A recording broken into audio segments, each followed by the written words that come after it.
All right, just got this table saw about 8 months ago. It is the 7491.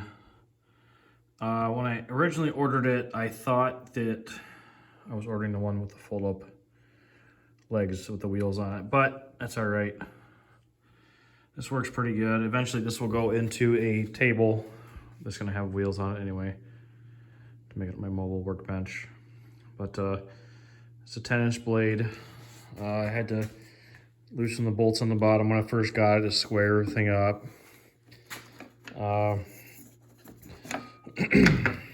So far, it's been a really good table saw. The only reason why I ordered this one was my Cobalt one had broke on the whatever you call it to crank it up and down for the level adjustment. So this one is a lot easier. That one was binding up. I think it's been something was going wrong with the other old one for a while. I used that one for about 5 years, but this one is pretty easy to crank. And then there's a little cam to adjust. If you see right there, there's a little Allen key right there.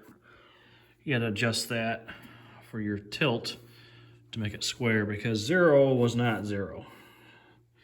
When I first started using this, I only cut small stuff like the 3/4 inch cedar or whatever, and it wasn't too bad, but I went to go cut like a 2-inch piece of cherry, and I'm like, wow, these are not straight.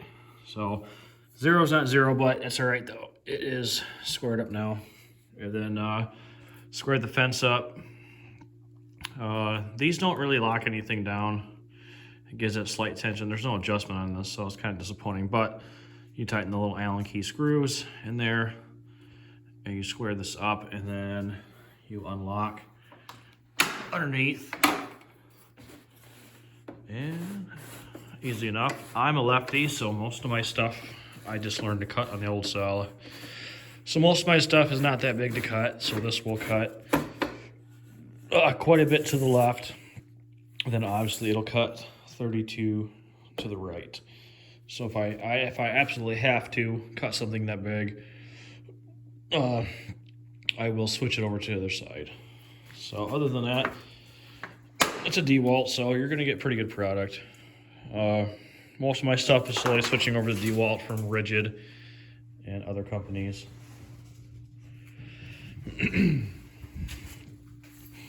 So yeah, I figured just do a quick little insight review on this.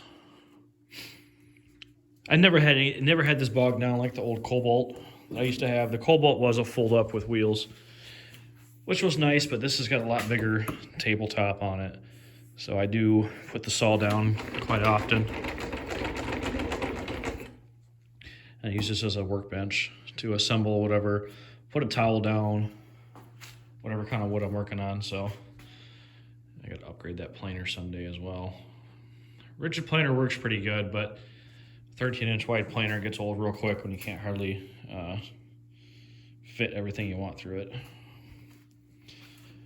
But anyways, yeah, like I said, I'm gonna make a mobile workbench on this. So those legs will, I don't know, take them apart, put them in a box or something. Yeah, I do like the little safety button down here. It is nice. Turn it on. You just gotta barely tap this thing.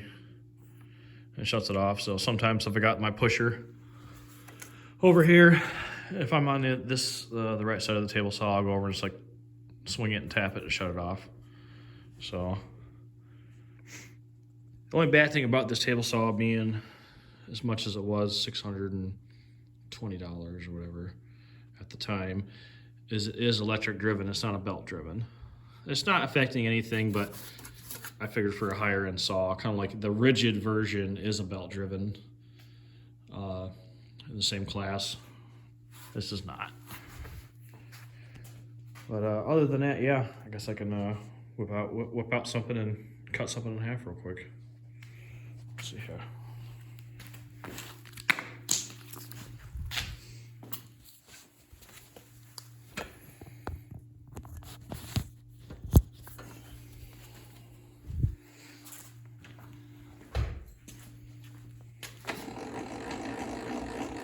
Like I said, it's like very easy to adjust the height of the blade.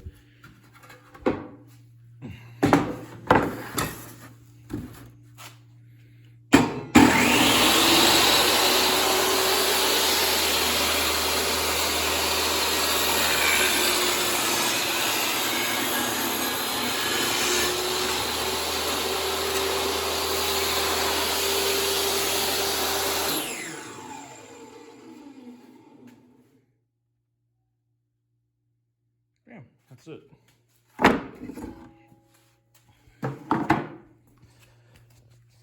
So anyways, that's a little quick review of this little Dewalt I've been using.